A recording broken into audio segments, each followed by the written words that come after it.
of the reef keeping planet. Welcome to Reef Beef. My name is Rich. And my name is Ben. Today on Reef Beef, we're going to be talking about blaming cyanide for things, a beef from Snowman, which is kind of exciting. We're going to take a member's question, and we're going to be talking about controllers or no controllers, a kind of pro and con, a kind of face-off. Which one is going to be for which? And this is all brought to you by Unique Corals tonight. And Unique Corals, not only are they known for having unique corals, but they're also known for putting words into my mouth. More on that later. How are you, Ben? I'm doing great, man. How are you doing? I'm doing okay. I'm doing okay. Wait. If you're doing okay, I'm actually doing okay. Can I downgrade? Sure. I'm going to downgrade because I'm all about honesty. So I'm going to be okay as well. You're just okay. I mean, is okay a downgrade from great? I would say so. Doesn't that sound like, hey, buddy, how you doing? I'm okay. That sounds like you need to talk with someone. I did. Like, I talked with someone today. It was actually really good. So, damn, maybe I needed to talk with someone today. It was okay. Well, we're having giant rainstorms here, and so I just got rained on all day long. So, does that make you sad? Not sad, but it's not fun. Is it cold rain? Yeah, coldish, but I don't give a shit what temperature rain is. It fucking sucks if it's raining on you. You just don't want to be wet? I mean, I'm wet enough in my job as it is. I don't need it coming out of the fucking sky. They make these things you can carry with you that will block the rain from touching you. Books? Books will work it, but I don't think those are made to stop the rain. There's a special device. Do you have one of those? Oh my God. Seriously? Did you get a call on your phone? Yes. And I thought I put it on to mute. It's not set to. You are so adorable. Ben is like caveman. Caveman have phone. How work phone? I'm trying a new setup. I'm trying to use this app called Epicam. And then right before we started recording, like I'm trying to put it on the viewers don't want to hear this. I'm just having electronical issues. They want to hear more about how you're like Houston man, and that makes me Pauly Shore to your Encino man, I guess. I can start like a fire with some twigs, but I can't operate electronic machinery. It's not my forte. Who called you? You know what? That's some random number, so that's fucking great too. But this kind of segues into what we're about to have this discussion about controllers or no controllers, because now I don't want to state that too strongly that I am like no controllers, but I'm kind of, again, not anti-controller, but I'm taking the position of you don't need a controller right off the bat, which kind of scarily ties into my apparent inability to get all this controller shit to work. So that's maybe because I'm going to agree with you on that. So this really won't be a face-off. Face-off like the John Travolta movie? The Nick Cage movie. Thank you very much. Oh, that does kind of suck that I didn't let Nicolas Cage have it. I said he was the other guy. But okay, but it's still part of the face-off. Oh, dude, it looks like you have a jar of putrefaction. That's a big Lotomonas cuttlefish, a broad club cuttlefish. He looks happy. He's dead. He's preserved. He was probably happy right before he died. We could open that. We could scrape the preserves on your sandwich, and it would be delicious. And then there's some octopus preserves as well. We could have both of those. I mean, I like sauerkraut. That's not in kimchi. That's not too far off of that, right? Probably the same thing. Probably as cuttlefish and alcohol. All right. So what's your beef?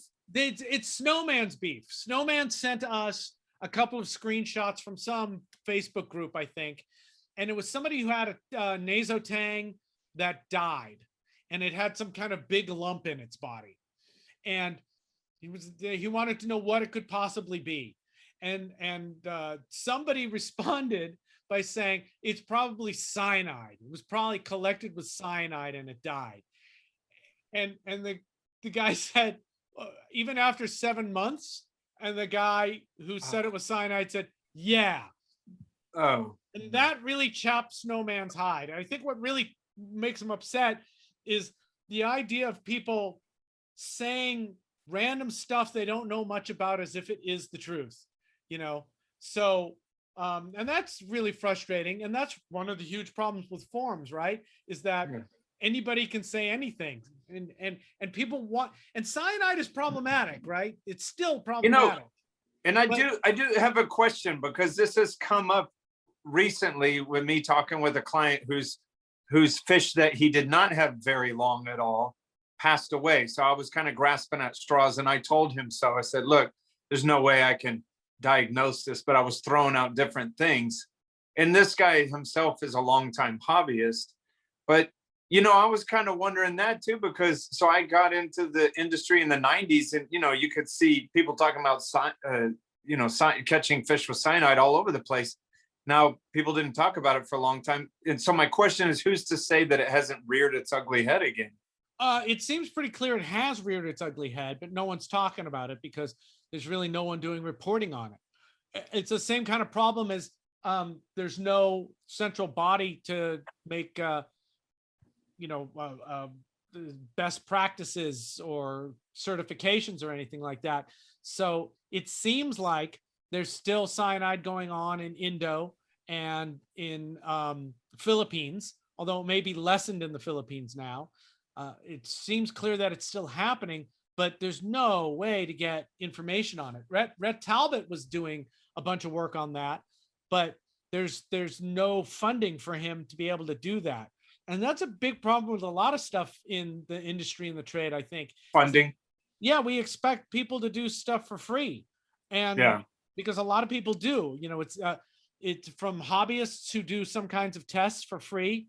They get more and more complicated. Eventually, most people go, why am I doing all this work so I can post it online and people can tell me I'm an asshole no matter what I've said? Yeah. And, companies don't want to do it because it might reflect badly on their products. And it also costs time and money. And reporting is even worse because then you're going around asking people stuff. And if they're shady, they don't want to tell you about it. So Yeah. it seems pretty clear it's still happening to some extent. But and then you've got scientists who are doing work. Andy Ryan is doing a bunch of work on a cyanide test, but funding for his work can't be huge because why would any science want to fund anything going on in the aquarium? It's really interesting. Although there is some funding for MASNA scholarships. So if you're a grad student or an undergraduate student and you want some money to help fund your research, the MASNA scholarships this year are pretty decent, even more decent than in the past. So check that out. That could be cool. Yeah. So there's totally, there can't be cyanide. Why do I feel like I recall maybe a couple years ago, someone was touting some sort of at-home cyanide test? Do you remember that? I don't know about an at-home one, but there was touting and actually published work about a cyanide test that worked. I think it was a non-destructive test. Part of the problem with cyanide tests is that you have to kill the fish. Yeah. And maybe I've got that wrong. It may have been a destructive test, but you could do a sampling. I saw, you do a sampling of a shipment and you should get an idea if cyanide's been used on that shipment or not. No, I was just laughing because I was like, does this flame engine, was it caught with cyanide? And you kill it and you're like, oh shit, it wasn't. Well, whatever. You blend it. Yeah. I'm pretty sure it was a non-destructive test. And Andy Ryan actually did a whole bunch of work on it and could not replicate the results and got into and published a paper on it and got into and that's what science is all about, is reproducible results. And got into a big to-do with the original person. And, and by the way, on stuff like this, our hit rate's probably about 64% accurate. So take everything with a chunk of beef. Because this just came up, and normally if this is gonna come up, I'll look into it to make sure I get these facts correct. Yeah. But certainly someone saying that, 7 months old, it doesn't work like that. 7 months old? No, correct. But I want to say about the stuff Andy was working on, what happened was that first study came out and said, we've got a test. And what I think most people translate that into is the problem is fixed. And then we don't talk about it anymore. And the problem's not fixed. It could still be going on.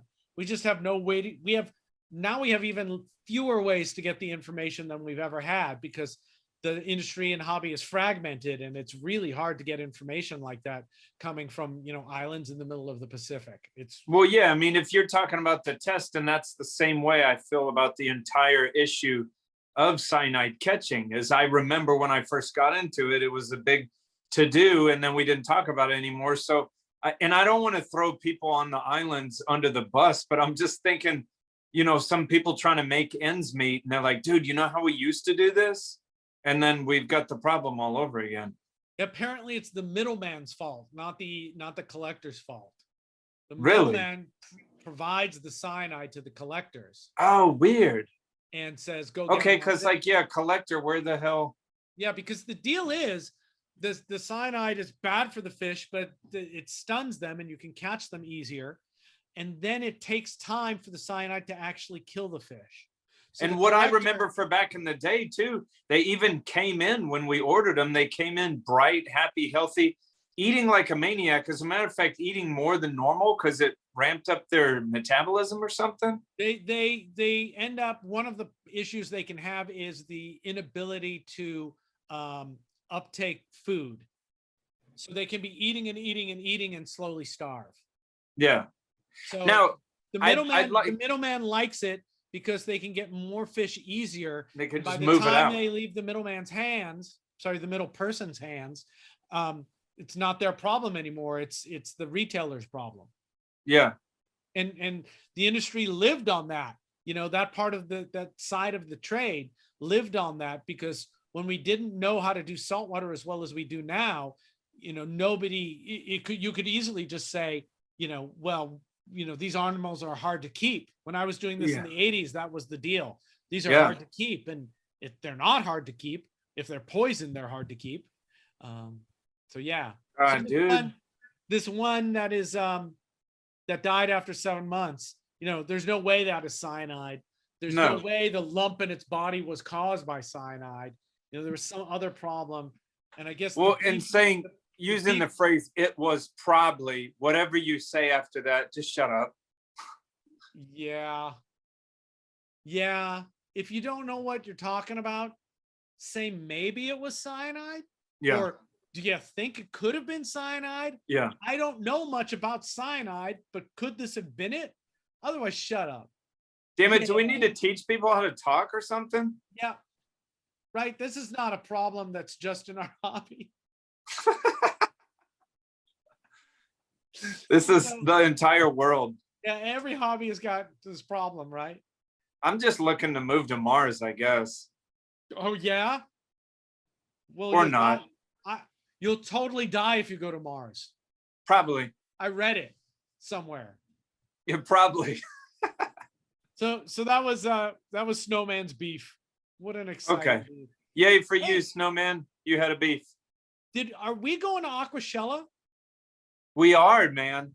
We are. I wonder if our beefers have heard of Aquashella. Aquashella I guess Sean's got to be a sponsor of this now. Yeah. Fritz is sponsoring us. They're sponsoring us to go to Aquashella. It's Orlando?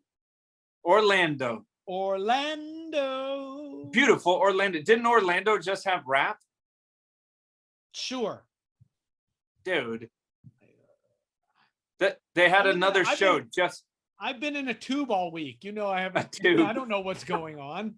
I just surfaced yesterday. Was it down scope? So we're doing I guess I'm doing a talk on Saturday at Aquashella, and you and I are doing the keynote. Well, you're saying Saturday. You better give a date. Otherwise, beefers are gonna be, what the hell are y'all talking about? June 11th and 12th. Yeah. Yeah. And then we are representing ourselves together, going to talk about some sort of crap, just like we do here. If beefers have an idea of what we should keynote speak about, let us know. Yeah. Otherwise, we'll babble. No, we won't babble. We'll do better than babble. We'll professional babble. I'm excited to go to a show to talk about what you and I think rather than just what I think. I'm excited to be on a stage with you. Are you? You're not scared I'll just talk over you? I'm dude, if you know me that well, I'm not scared of any motherfucker talking over me. I'll probably just turn and go, Ben, that's just wrong. Probably. It's probably just wrong. I should say that more instead of hinting at it. Hey Ben, do you want to think about saying that another way that isn't fucking stupid? Yeah. And I'll just go, nope. I mean, Nope. I got a fucking dinosaur hat on. What do you want out of me? I like your dinosaur. I'm jealous of your dinosaur hat. I was out of town doing weird stuff this week, and I had no time to present myself properly for the beef. Okay, something we love to do is to answer people's questions. That's really fun for us to do, or try to answer people's questions. And Snowman has decided the best way for us to get questions is from Reef Beef members. So if you go to reefbeefpodcast.com/membership, you can become a member. It's this level is about the same to get a question to us is about the same as buy us a coffee. So if you're gonna, if you're not a member yet, you might as well become a member. And then if you have questions, we'll address them on the air. Which that'd be kind of fun if we collect a whole bunch of them, then we could have a whole show on just answering questions. Yeah, and whatever question you want. Should be reef related, doesn't necessarily have to be. Oh, on that note, I have an important note. Back to Barstow. Oh yeah. Rob sent me a link, which we'll put down in the links below. In the hinterlands. That Back to Barstow is actually available on DVD on Amazon. You can buy a copy of Back to Barstow. Are you serious? Yeah. And nothing would please me more than a whole lot of people buying that for no reason. Yeah. They're like, we're experiencing a bump in sales. We don't understand it. No, this doesn't make any sense at all. Yeah. But anyway, so questions, become a member. Okay. Is it a good idea to plumb Bruce trash cans into my system to increase water volume? Space isn't an issue. I've got a total volume of 60 gallons, but in general as well. Do you want to go with your 2 cents first? No, I want yours. I've been talking. Okay, I love the concept of increasing the volume of your system. Love it, love it, love it. I question the aesthetics of plumbing a trash can to your tank. I mean, okay, maybe it's behind the wall. I mean, what if you just have a trash can sitting next to your aquarium? People are like, what's that? And it's like, oh, you know what I mean? I mean, if it's the tank's behind the wall, I could see that, or otherwise hidden somehow. So you're worried about aesthetic problems. Well, I mean, dude, who wants like a trash can sitting next to their aquarium? Maybe Brooks does. Okay. Well, Brooks, knock yourself out. I don't think that's what the question is about. But it is. I think increasing the volume of your system is kick-ass and good. Yeah. Okay. Good. So that's why I have a 200-gallon or 180-gallon and a 50-gallon sump under the house. Yeah, but exactly, because aesthetically speaking, your shit's under your house. Yeah. But I think it's the same question as should I plug in a plug? Should I plug in? Let's plug. Should I plug in a Rubbermaid feed trough to increase my water volume? And some cows. I mean, that's what my sump was for years. It was a big 150 gallon. And I have no problem with that. I'm only, questioning like where's that trash can sitting? Where's it at? Do have a problem because the feed trough was in my bedroom. If that's how you're going to eat, that's none of my business. You did wait, did you have a? No, it was under the house. Okay, well, back at you, buddy. That's exactly the right answer. So we're both in favor of upping your system's volume if you can. Just do it in a way that's not ugly.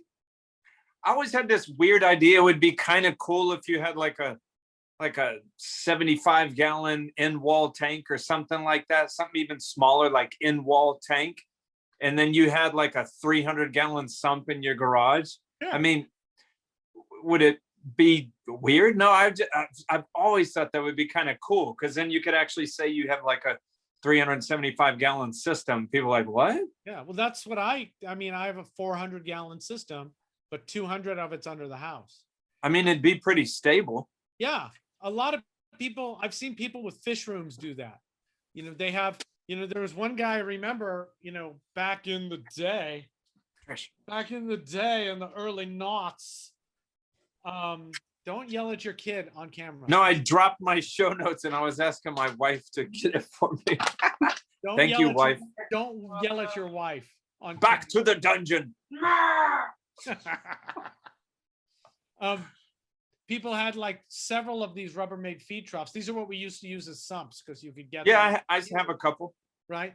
And I remember people, you know, had ones filled with live rock and some filled with macro and some growing stuff. And, you know, they work as extra tanks. And if you've got the room, it's a great thing.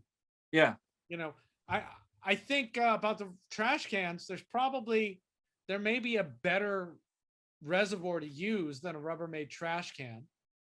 And you know, plumbing a Rubbermaid trash can with a bulkhead can be problematic.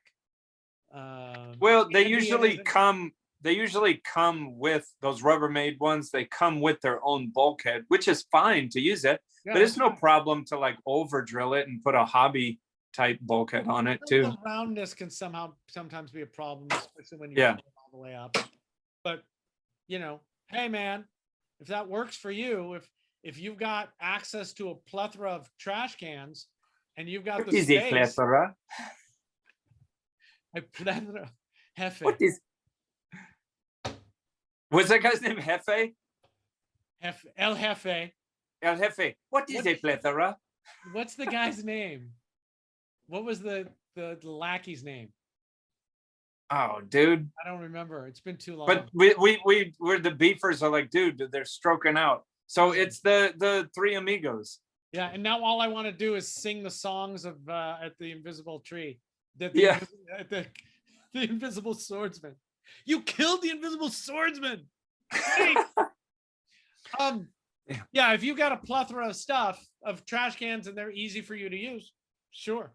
And let me back up a little bit for Brooks and say, like, you know what? I don't put a trash can next to your aquarium. Ben has contradicted himself completely, right? Because I was thinking, if I was against people having trash cans next to their aquarium, then I'm some sort of an asshole. I'm a trash canist. You are a trash canist. So Brooks, you've heard Ben trash you and then untrash you.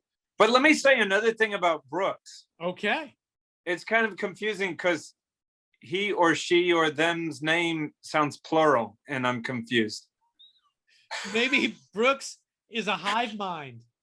It's multiple. It's a Brook, but just multiple. So it's Brooks. Like, Brooks is like the Borg, which is single, but there's many of them. Borg. Now your brain is screwed. Which is it? How can the Borg be a collective and Brooks be singular? I know. So multiple Brook have a trash can. Absolutely. Yes. I think the thing is Brooks' space isn't an issue. So I think there's some other space that Brooks could plumb this into. That maybe does sound like it's behind the wall, which I would say, hey, go for it. Definitely go for it. Yeah, more water volume is great. You have to heat it more. Here you go. Here's something I would say, though. If you simply put a bulkhead in the sump and tied it to a bulkhead in a trash can, there's not going to be a lot of back and forth between it. So you'd have to set up another pump to probably pump from the sump into the trash can, which wouldn't really change the volume. You know, it's almost just like if it was a sump. You know what? That wouldn't be great, because unless the trash can was low, no, that's not a good idea. No, there's all kinds of ways to do it. It's a fine idea. You just have to take your plumbing issues into account. Okay, but I mean that the trash can is so vertical and it's not going to have any higher level than the sump is. So it's a waste of vertical space. Unless you have it feed back into the tank and not the, you have a separate overflow for it. So it becomes its own side system like these things. Okay. That could get slightly sketchy, but okay. Yeah. I mean, and you could power it with a maxi jet. The turnover does not have to be much at all. Yeah. I just feel like instead of a vertical container, it'd make more sense to have a horizontal container that was about the height of the sump. Would make that situation easier. Yeah, it would, because then you just have plummet to the sump and you run a line from wherever, even from the sump over into the extended sump, and it just circulates that way. Yo, my man. And it circulates up and it circulates sideways. Wait. What'd you do to your finger? I cut it just before we came on. Well, that was smart. No, it really wasn't smart at all, and it hurts a lot. Thanks for bringing it up, you jaga. I hope it gets better. Maybe you should put it into the cuttlefish primordial ooze. This finger has got like, I sliced it throwing a can opener once, which is not a proud moment. I sliced the tip off it once while stripping wire with a pair of scissors on a 15-foot ladder. Again, not a very proud moment. That one was a call to my wife going, I got some bad news. Can you come pick me up? I think I'm bleeding. And now I just sliced it. I think it'll be fine now. You'll be good. Just rub dirt in it. List. That's just, see that. So we have a new sponsor this week, Unique Corals, owned by Joe Caparata, who I love dearly. He gave me my first piece of strawberry shortcake acro like 11 years ago. He was like, you have to have a frag of this. So so he has a place forever in my heart, and he's a fun guy. And I was going to say nice things, but he decided to write word for word what he wants me to say about Unique Corals. And because I'm a total sellout, I actually happen to like Unique Corals. And what I'm about to read to you is all true. But I just want it known that Joe said I had to read this, which I think is really funny, to tell you the truth. It's fucking hilarious. So when I'm looking for cooler special corals for my tank, one of my go-tos is Joe Caparata at Unique Corals. He's never let me down. Now I'm sourcing broodstock for my home coral spawning lab and have entrusted Joe with the task of providing these corals. That's how much I trust what they do over there. I highly recommend them. It's as if he has a gun pointed at your head off camera. Well, they got something that you're supposed to say too. I know, but I have ordered, and I know you have as well, but I've ordered from Unique Corals. I've gotten other things from them too. They don't just have corals.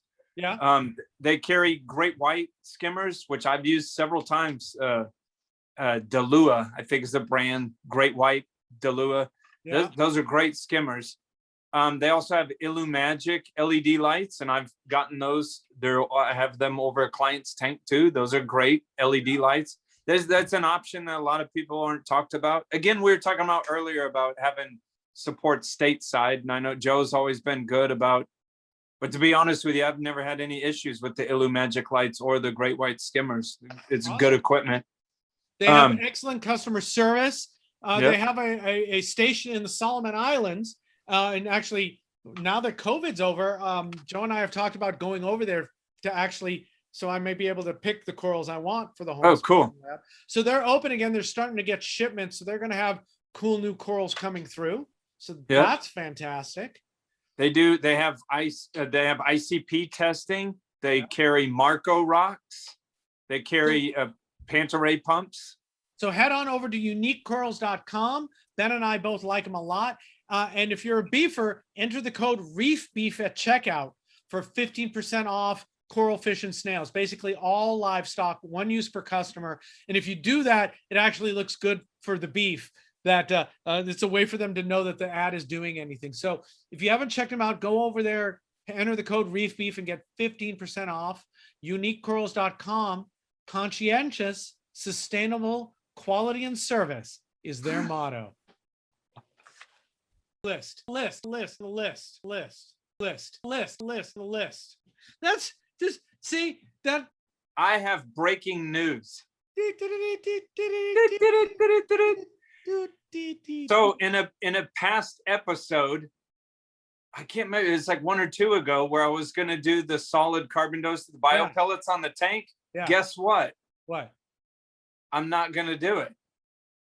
Why not? Guess what happened? You tested the nitrate and it's low? I tested the nitrate for 5 weeks. Yeah. And it's less than 4 parts per million, and I have no reason to do that. Great. So I thought it was funny because we had that whole segment in that show, and then I was, not like I'm worried what people think of me, but it was like, we made this whole announcement like we're going to test and all this stuff. And I just chuckled because I was like, there's something to be learned in this, is if you think you need something, then try to figure out what tests you would perform to get a baseline so you could watch it in action. And then you may find you're like, well, shit, I don't even need to do that. And so just testing nitrate, which is something I don't do in this client's tank, because again, if you see it, it looks like $1 million. And so this assumption is kind of like, there can't be much nitrates in there. And so I tested it for the first time in like 5 years, and guess what? No nitrates, no reason to do bio pellets. I think you're wrong. I think you should come up with some more elaborate schemes to take care of problems before you know if there's a problem or not. I think that's a better way to go.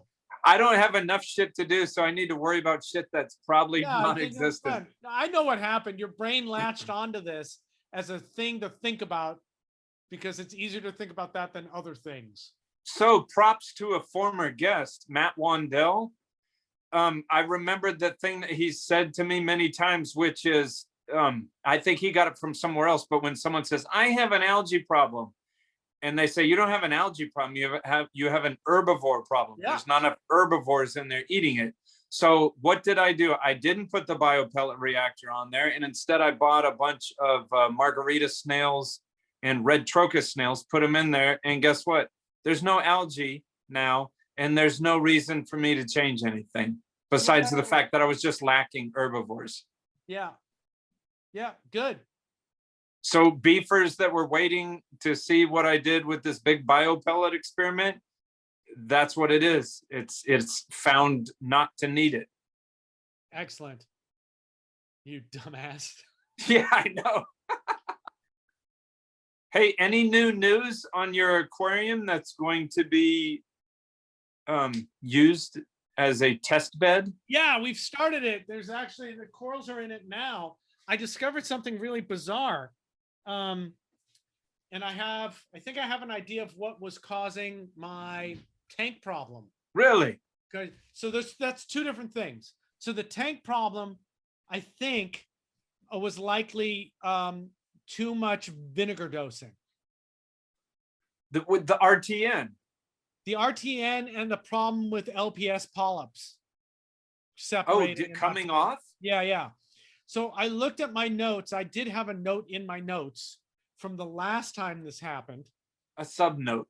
And one of my thoughts about what could be causing it was too much vinegar dosing again. Sometimes I confuse myself and outthink myself and go, I really want to lower my nitrates. I don't know why, but I want to see if I can. And then I try to up the vinegar dosing. And I think I had that came up this time and last time. So I stopped all vinegar dosing, and with the other things I did, and things in the main tank are gangbusters again. You want to know about this? So I found out today or yesterday that these are Radion Gen 4s on here. Yeah. And 3 of them, and I've been having problems in 3 of the tanks, thought they were Gen 3s. Oh, so really? They had 6 channels active rather than 8 channels active. How in the hell does that happen? It's a glitch through the apex. I set it up originally, but it may have glitched back. And I think, so when that happens is those 2 channels, which I think are the warm white and the UV, are not producing anything. Oh. So that might have been the problem. I also pushed up the greens, so it could have been a combination of all that, the greens and reds. But so I mean, so far you said vinegar, then you said lighting. Two different issues. The vinegar was in the main tank. This was a different kind of problem. Okay. This has always been a problem that felt like light. So I have a suspicion, and I'm not going to do the test, and I'm not saying anything bad about Apex or whatever. We're going to transition into our next topic really nicely. Yeah. On my main tank, I'm running the Skies now. Now you can say it because they Now I just can came say out. it. I've been running them since January, and the tank's gangbusters, and I love the Sky. I love the integration with Apex, and I like the form factor. I kind of like everything about the light. I'll have to eventually get a hold of one and look at it. I mean, if you're talking top end, I really like Radions, and again, this segues in what we're about to talk about, because I like Neptune, and I have the client that I've been talking about with the BioPilt's a really gangbuster tank. We've got Neptune Apex stuff all on it. I'm not using the full suite of every single thing, but and I do have I'll save that for the conversation, but it saved me a couple days ago. Great. I can't wait to hear that. With the announcement, all these people are like, man, it's expensive. The Sky's expensive. And I see it. It's like, yeah, all the lights, all the high-end lights are expensive. Whatever. They work standalone too. I'm like doing a commercial. I don't mean to be. I just like it. And I think if you're running Apex, it integrates, so that's great. But I see people going, well, I got my Gen 5 Radeons. Ain't no way I'm switching them out. It's like, well, you're an idiot, because if you've got Gen 5 Radeons, you've got no reason to switch them out for another 3 to 5 years. Gen 5s are great. What a stupid argument it is to say, well, I'm not switching them out. Even if you have Gen 4s, they're probably good for another 3 years. So it's like, what do you mean you're not? Who's telling you to switch? Don't be an idiot. But is that the same feeling that we get when people line up to get the new iPhone when it's barely different? Some people get that feeling. I don't. I run it till it dies. I see if the camera is significantly better, I want the new one. Yeah. But I couldn't see a reason to change your lights just because a new light was on the market. That's a weird thing. But if you are going to be in the market soon for new lights, it is worth looking at these lights. Yeah. And you may not like them. I don't care. I mean, you have to look at people's results with them and the cost of them, and does that's the thing we can have a whole show about, is people's equipment mismatching. So if you buy really expensive lights and that puts your entire budget to where the other equipment that you can buy is a bunch of crap, that is a dumb move. Yeah. If you buy an Abyss main pump and that causes you to buy crap for all the rest of the stuff, that is a dumb move. Yeah, we should definitely have that as a full episode. That's a good how to make choices about equipment. Oh, for sure. Do the right thing. I'll probably do next week. Maybe I'll set up in front of the display tank, and we can take a look at those lights, because I think they're great. I like their distribution. They're, I like them. But I like these too. Yeah. But so you and I are both on this Facebook group for Neptune Apex, and I barely ever comment on it, because it's the closest thing to a forum that I can get, but I just ghost it. I just ghost it. People are so crabby, and that's another reason why I don't get involved in it. Yeah. Because there was yesterday, I read the entire thread where two guys were arguing. It looked like one guy maybe worked for Neptune, and they were arguing because the one guy said, oh, it's just a rebadged, the Philips one. Yeah. And the guy was telling him, no, it is not. And I think you ended up commenting on the very end, but it's a really long thread. Yeah. And it's funny, at the very end, the dudes kind of made up, and Terrence even got in the middle of it, and it's like, hey, I'm not going to comment too much. I'm just saying it is not a rebadged Philips Coral Care light. The critical thinker in me loves that thread, that forum, because so many people post just the most insane logic, with nothing to support it, and I know, there's and rabid I'm not, hatred, and it's so bizarre. and see, that's what I'm saying. I'm not going to be labeled as like a Neptune fanboy, but I'm not anti-Neptune either. But it's funny, like Neptune comes out with something, and then people on there are like, fuck. And it's like, dude, why do you care so much? Right. It's insane. There's the other forums are like that too. You know, Yeah. I was recently reading on some forum something about BRS, and people were shitting all over BRS. And again, you wonder why I don't go on there. Ecotech comes up with a new thing, people shit all over, and it's like, why are you? It's just another fucking product for you to choose from. It's not the end of anybody's life. It's not. Yeah, like we're gonna have this new episode, and someone's gonna comment, and please do comment anything. I don't care. Just, when we have YouTube videos, just like go on there and say frog. I don't care what you say, just comment. No, but people are like, oh, it's a new Reef Beef. Fuck. It's not good. I don't want to replace my old Reef Beef. No one told you. Just re-listen to the Callahan episode over and over again. It's risen to #1 now. Watch him go to sleep. Yeah. Lord Callahan. Lord Callahan, we welcome thee again. Adieu, adieu. We should have him on again, but like not let his mic go on. We should, and then he thinks he had a very productive thing, and we'll just trash it all. Yeah. So controllers, that's what we're supposed to be talking about now. Yeah, let's do it. Do it. That was us. So in the business, that's a handoff. And I fumbled it right off the bat. As is your desire. And do you wait? You're not a football dude. Do you know what fumbling is? Fumbling has I believe fumbling has a meaning outside of football. Really? Yeah. Oh my God. Yeah. I'm gonna have to update that my Rolodex. You have a Rolodex? No wonder you can't get your computer and phone to work together. Dude, I sent the proper smoke signals to it, but it wasn't listening to me. That's good. That's going to be a problem. Culture. List. That's just, see that. Hey, Ben. Yes, sir. I've gotten some great stuff from Reef Beef, some shirts and stuff, and some Secret Home Lab stuff. But I was thinking, is there anything that's just for members? There is. It's a shirt, and I'm wearing it. I'm going to make this suck no matter what. See? Look. I love that shirt so much. It's sweet. It's actually, I'm being honest here. It's I'm not sure what material is it, but it's very soft. It's made of merkin. Who? Merkin. Look it up later. You won't like the answer. Oh no, is it like goat anuses? I'm not answering the question. You'll have to look it up. Okay. I love that shirt. Snowman made that design. It was like the first Reef Beef design. And I love it so much that we decided, because we love it so much, it should be the member shirt. I think it's like a little crab.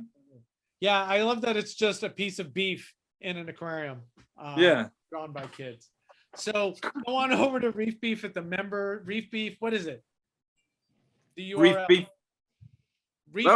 reefbeefpodcast.com/membership. Yeah, and you can become a member, ask us questions, and support us in that way. So check it out and buy some merch because it's cool. Merch is cool. Sweetness. List. That's just, see that. So controllers, that's kind of a I don't know, beef or complaint or just agitation. So doing what I do for a living, people come to me, and generally, you know, I do tanks for people that are either very beginner hobbyists or they're just wealthy people that want something. So there's usually not too much discussion over equipment. They just want me to do something for them, and they just give me the reins. But so a lot of times I'll talk to hobbyists, and it's just like everyone is convinced that the first thing that they should do is buy a Neptune Apex. And I don't understand that. And I'm talking about someone that barely knows what nitrate is. Yeah. I understand. And but so now I'm speaking from my perspective. You'll get like professional people that are making a pretty decent amount of money that are wanting to, you know, they have the wherewithal to just kind of jump into the hobby.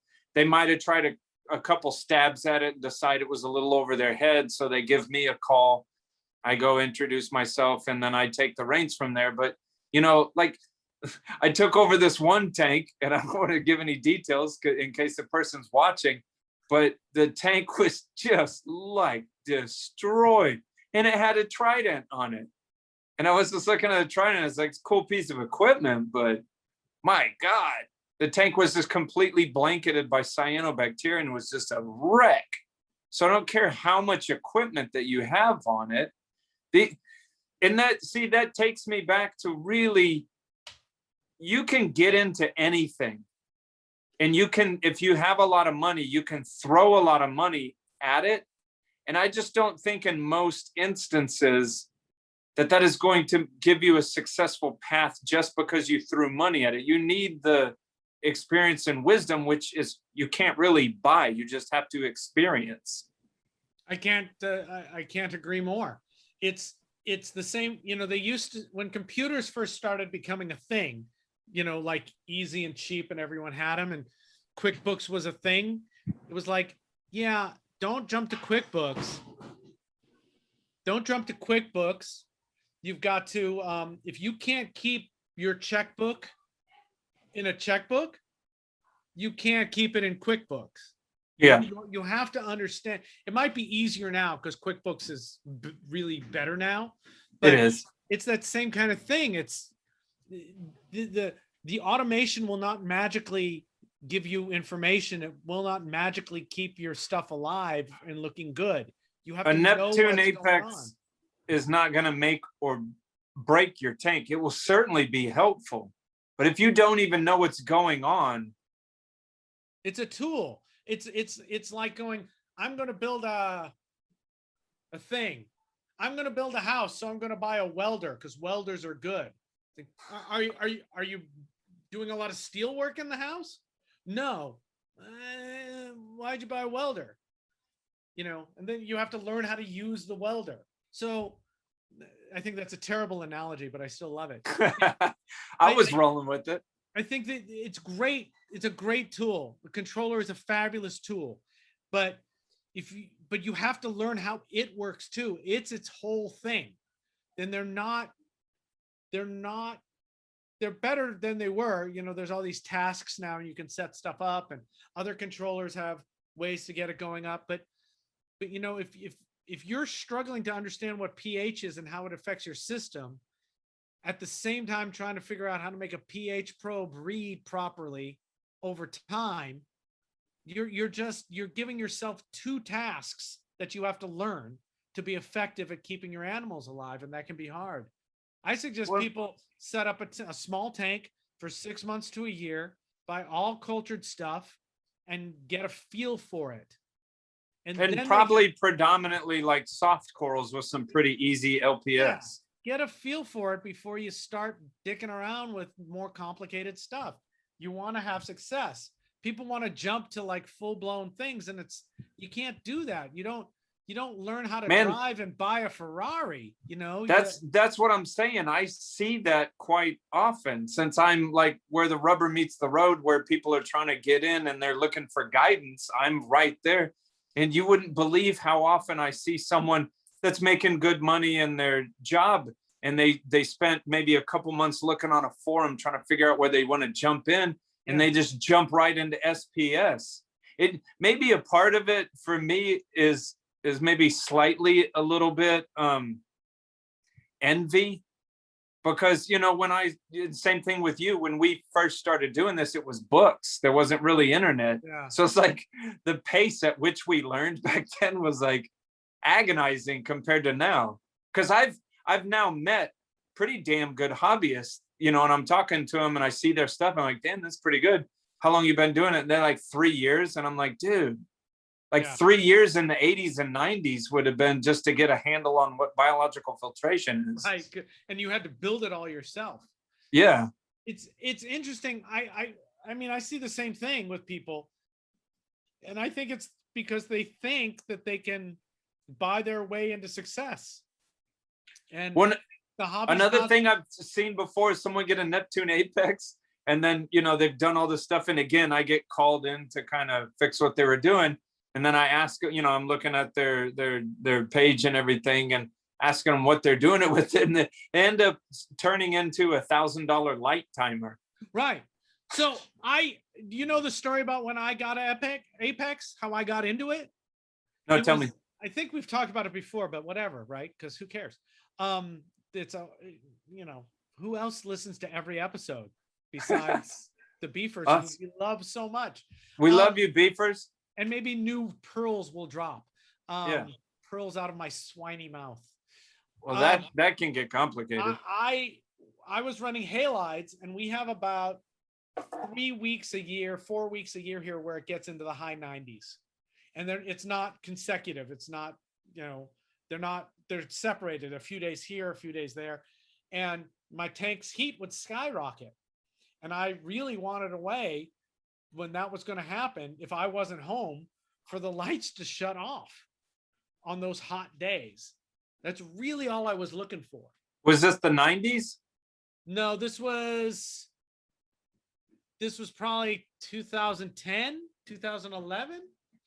Wait, you didn't have an Apex before then? No, I was very anti-centralized system. The controllers were not that good when they came out. I wanted redundancy after redundancy after redundancy. So, there's a bunch of different circuits in my house for the tank, because when we moved here, we had that put in, and I used different timers for different things. I didn't, even like the lights were on different timers, because if there was a problem with the timer, the other lights would still go on. Yeah, just trying to separate them. Yeah. I'll have to send a picture to Snowman. We'll put it right here while I'm talking. But it's funny. I worked for a maintenance company in Dallas in the 90s, and I was around Neptune Apexes back then. They looked completely different, and I think it was the era that used X10 modules, and it was all kind of weird. I think I have some pictures of them. Like one of them was I used to clean Emmett Smith's tank. That we did a whole episode about that, but he had them on there. The embarrassing thing is way back then, and I was the main technician. It's kind of like I don't even remember messing with it really. There was just an Apex on there, and I didn't even mess with it. Yeah. And, I love the people who did mess with that stuff, because they helped make it better to what it is now. Yeah. I remember I got an Apex Classic, and the reason I decided to do it was because I knew that the Apex headquarters was 2 hours from my house. Huh. At the time, I remember reading people were having problems updating. They would brick it, and then send it and in and wait. And I remember I had a problem updating, and I called them, and I jumped in the car and went down there, and they fixed it for me. Oh, okay. So now when I see people who are getting controllers that are built out of the country, I think you're kind of crazy. If something goes wrong with something that you are, that is, I mean, great. But if it goes wrong, then you have to build into your brain that things may take a little bit of time to get resolved. Like, isn't it like GHL Profilux or something? There's a bunch of GHL stuff. I don't really follow it that much. Specifically, because I know they're headquartered far away. Now, it doesn't mean that it's a bad thing. It's just I've been involved in too many products that don't have support in my country, and we had those big pumps, those big hydro wizards at the academy, and when something went wrong, we either had to send it to Germany, and then there was all kinds of customs involved, and things took a month or more to get resolved. And I don't want to deal with that. I want this stuff to be alive. So I want it to be local. It will at some point become either there'll be even with who did you like? Alexander's stuff, big pumps, Abiz. For a long time there was no US support, and it was like I don't really want to deal with this, especially for a return pump that expensive, that I'm going to have to ship it to Germany or wait for Germany to ship me a new one. At least there's another great company there's another great company called Royal Exclusive Yeah. that makes like Bubble Kings, and I Yeah. freaking love Bubble Kings. And Lord Mark Callahan will probably chide me on this, but like their stateside support is like switched hands a couple times, Yeah. and it's just that's totally true. It feels so shaky. That is funny about a biz, and I don't want to sound like a fanboy for this, but I have yet someone will comment and tell me I'm wrong, but I don't hear a whole lot about a biz pumps going bad. But this is when they were newer, you know. Yeah. And you know, so new stuff is always, Oh yeah. you should always question. And I'm not saying don't get the stuff that's headquartered far away from you, but if you do, just know that you're not going to get instant support. It's Yeah. just, you know, and you can build that into your plan, but know that that's part of your plan. You know, that's pretty. So I got it, and I used it just to turn the Apex, just to turn off my metal halides when it got hot, right? And that's basically mostly what you used it for? I used it that way for like 2 or 3 years. Did you ever have an episode where it came into play? Oh yeah. Oh yeah. All the time. Whenever it got too hot, click, it kicked them off. And so my tank would stay at 78 to 80 instead of getting up to 84 and freaking me the fuck out. Okay. So totally worth it to me at the time. And then after I had it for a while, I started dinking with it. It's like, oh, how does this work? What else can it do? And so slowly over a year or two, I started adding stuff to it and understanding how the programming of it works and, you know, how to make things happen. And then built it into the craziness that I have now. I have a whole bunch of stuff on it. The return is still not on it, but I'm thinking about putting it on it. The closed loop is not on it, but I'm thinking about putting it on it. So there's all kinds of stuff that I still keep separated, but I rely on the Apex a whole lot more than I used to. But that's, you know, I had 15, 20, 30 years of reef keeping under my belt before it. And then I took my time to learn it. It wasn't critical that I learn it now. So, you know, now, you know, Trident comes out. I have capacity to figure out how does this work and pay attention to whatever eccentricities it has. So I'm prepared for that. Or the Sky comes out and I can pay attention to that, you know, whatever. And there's products from them I don't use. You know, I don't use their auto top off kit because mine is robust and built from pieces. And why? It's just like getting new lights. This thing works and it's bulletproof. Why would I swap it out for something else? Yeah, there's no reason to. There's no reason to. So another different perspective that I may have, that I don't know how many, if there's any beefers out there that are like me, like running maintenance companies or technicians or whatever, but you know, and there, I'm going to get some differing opinions on this as well, because you know, you would kind of think, oh, a maintenance company, they're going to put Neptune Apex on everything. And I actually know, like my homie Chris Downs, and there's some other people too. They do put Neptune Apex on everything. Now he's really good and Johnny on the spot with them.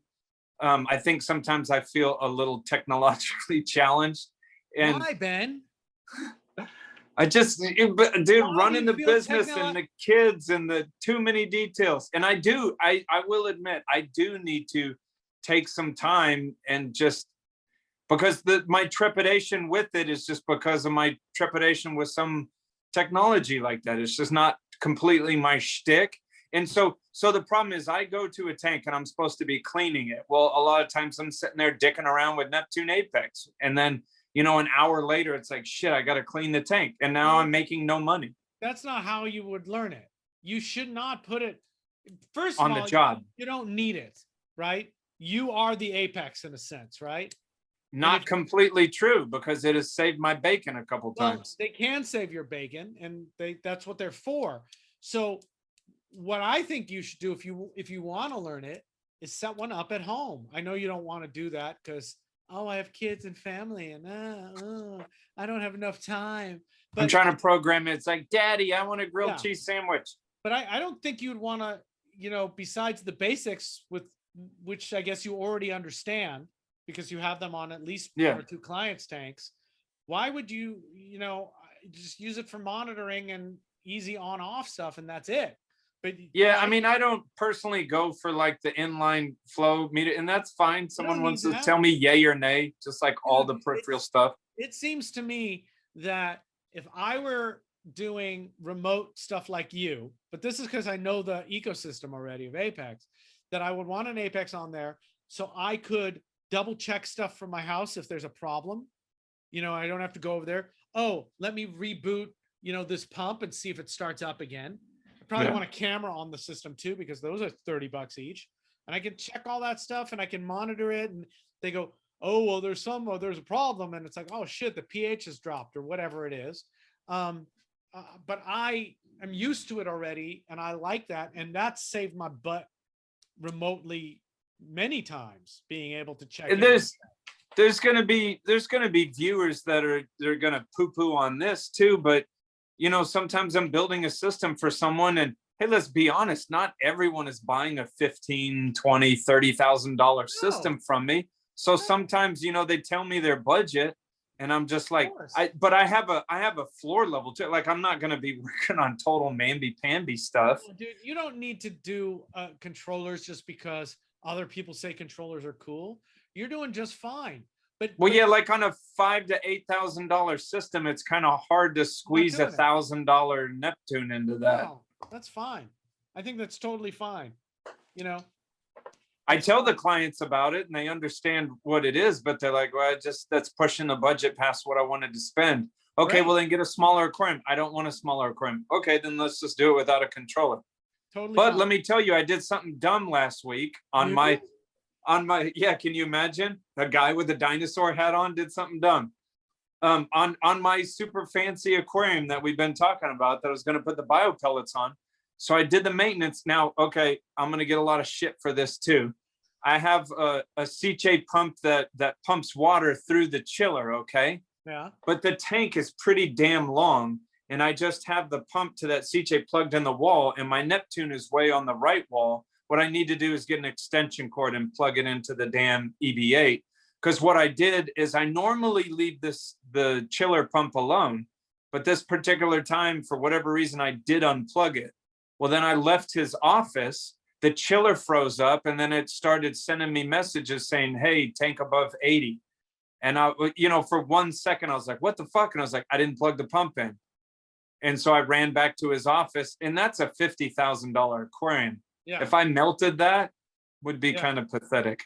Right. And if you learn the Apex code more, you could, when you do that, you could set an off switch for it, but then you could set it to send you an alarm if that has been off for X amount of time, or you can set it to automatically come back on after X amount of time. Is that those virtual outlets things? Yeah. There's pluses and minuses to that, right?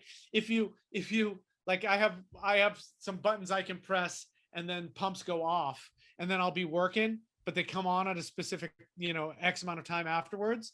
Yeah. And I'll still be working and they'll come on, and then I have to run around. It's water squirting everywhere. Well, those are like food timers on the on a cheaper water circulation pump controller. And it'll be like 15 minutes, and you're like, I'll be done in 15 minutes. And then it's like spraying water on you. That's why it's nice you have an alarm that comes on to remind you to put it back on. Or you set it for 4 hours. You can't be working on it for 4 hours, right? Yeah. I think there could be a different perspective with so many people that are hobbyists have Neptune Apexes, where not as many like maintenance accounts do as well. Because really, as a hobbyist, man, you get into your system and it's your own, just like, you know, your intricacies of your tank at home. It's just your own mad science experiment. Yeah. Whereas, like, you know, for maintenance company, I'm trying to provide you with a nice, beautiful aquarium that runs well. And it's not to say that it shouldn't have a controller to warn me of things happening. It's just like, you're just not going down the rabbit hole so hard on a client's tank. You can't. They'd have to pay you like $100,000 a year to keep up with that. And you shouldn't go down the rabbit hole. You can, all the stuff that's already built-in functionality with the Apex that you can set up in tasks that are simple things that you would use a timer for, or a temperature controller for. That's all so easy to set up, and that makes sense. And then you have control of that from a distance, and the monitoring as well. Oh, speaking of eccentricities of systems, are we done with that? Are we done with I'd controllers? say yeah. Okay. You know how I've got in the display, I've got the 2 lines of the closed loop that run down the back and go to eductors. Yeah. I noticed, I checked it the other day, and one of the eductors wasn't working. Like there was no flow coming out there. You look so pretty. There was some solidified chunks of thin rock that had gotten into the conductor cage in the eductor Really? cage and was stopping flow. It's like, how Did you place the eductors to where you can get to them? I can pull them up and out. Okay. It's a bit of a since we replumbed it, it's easier because I can just Okay, good. isolate that one and then pull the hose off and jimmy it out. You got to kind of move it around, but they're made to be able to come out, so I can do exactly this kind of thing. So we want to thank Unique Corals for sponsoring this episode. Yeah, thank you, Unique. We want to thank the Beefers for everything you guys are doing. If you like what you're hearing, share it, press like, spread it around to other forums. If you're going to be, you can be a member and ask us questions like Brooks, and we'll talk about the plurality of your name as well. And if you're going to come see us at Aquashella. Come see us at Aquashella. And until next time, June 11th and 12th. Yeah. And until Orlando, then, Florida. Orlando. And until then, keep beefing. Keep beefing.